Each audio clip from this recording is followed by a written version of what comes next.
2020. 2020 was going to be a spectacular year. It was shaping up to be the best year ever. I mean, we had come off of a really great plein air with record-breaking sales. We had Elf the musical that had just buried the needle in terms of attendance and profitability. And we had 3 back-to-back sold-out Art Garfunkel shows and a great calendar lineup.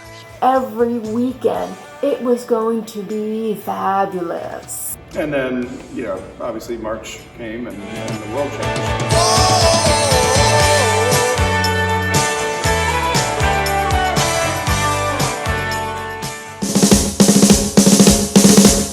That's great, it starts with a...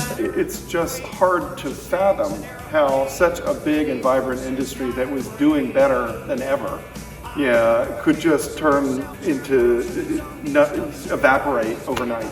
That's what happened. I don't really want to talk about what it felt like when the pandemic happened because it will make me cry. Well, in March, I remember we had to start canceling and postponing all of our shows. One of the things that has been just so rewarding for me has been how our board has responded through this whole thing. There was a real panic in the beginning that it was the end.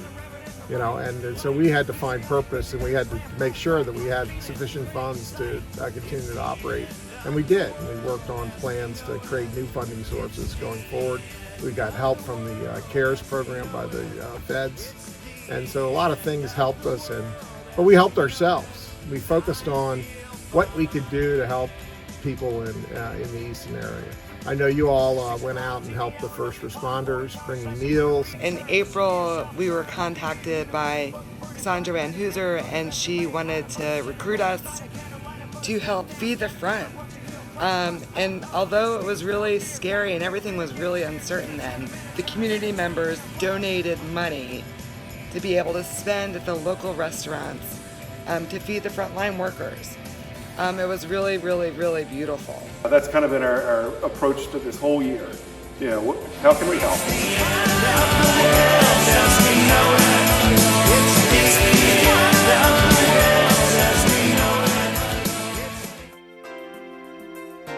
Where was the motivation to keep going? It was in the community itself and in the conversations that we had with those community members. That's where I found the motivation.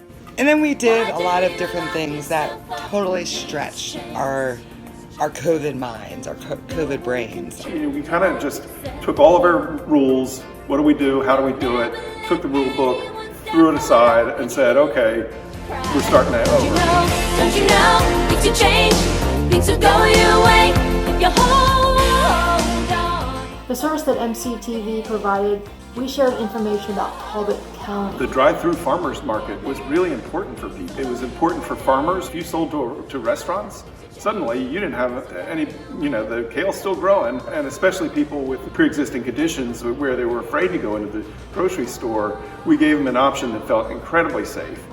In March, we found out that we could no longer hold rehearsals in person anymore. And we had to figure out how to put this show on. So in August, we videotaped the show outdoors. The kids had a blast. We all had a great time putting together a 7-month-long production of Lion King Jr. The whole question of must have been really nice to be home and have all that time from having to shore up funding and basically redesign every single thing that we do and shut it all down and build it all back up. I mean, it's been a heck of a lot of work.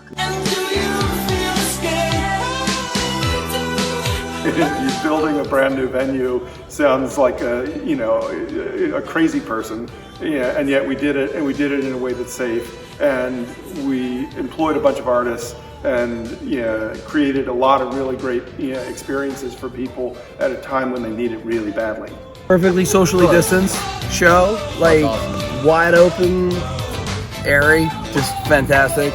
Waitresses delivering cocktails from the phone. Everything about it was perfect. I don't have my mask on because I'm outside. We're about 6 You're cool, feet apart. yeah, sure. But this couldn't be better.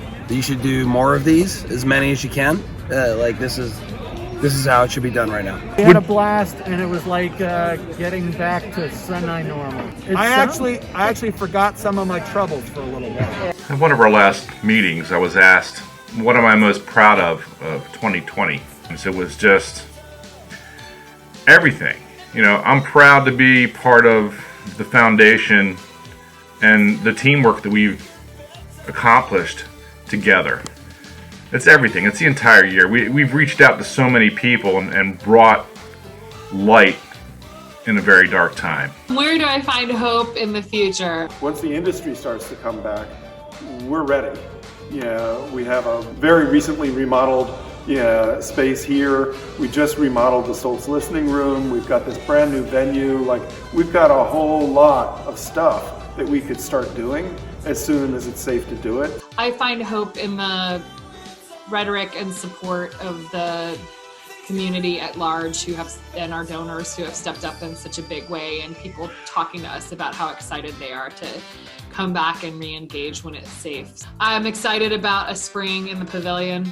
I think that brings me hope. I hope to see a lot of really great shows there and see a lot of familiar faces, maybe still behind masks, but that I haven't seen in a while. And I feel like, as much as, from a financial standpoint, this year has been incredibly challenging to figure out. From an accomplishments given the situation standpoint, I feel like, it's been our finest hour. Rock and roll. Make it better.